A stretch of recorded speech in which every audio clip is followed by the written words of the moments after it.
Welcome to Learn with Apollo.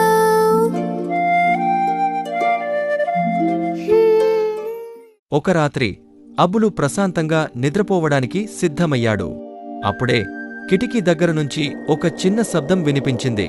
చీకట్లో ఆ చిన్న నీడ అబ్బులుకు చాలా పెద్దగా, భయంగా కనిపించింది. అప్పుడు హనుమంతులవారు ప్రత్యక్షమై భయం రావడం సహజమే అని అబ్బులును ప్రేమగా ఓదార్చారు. తర్వాత భయాన్ని జయించడానికి 3 సులభమైన మార్గాలు చెప్పారు. ఆగు, లోతుగా ఊపిరి పీల్చు, నిజం ఏమిటో చూసి తెలుసుకో. అబ్బులు ఆగి కళ్లను మూసుకుని లోతుగా ఊపిరి పీల్చుకుని తన మనసును ప్రశాంతం చేసుకున్నాడు.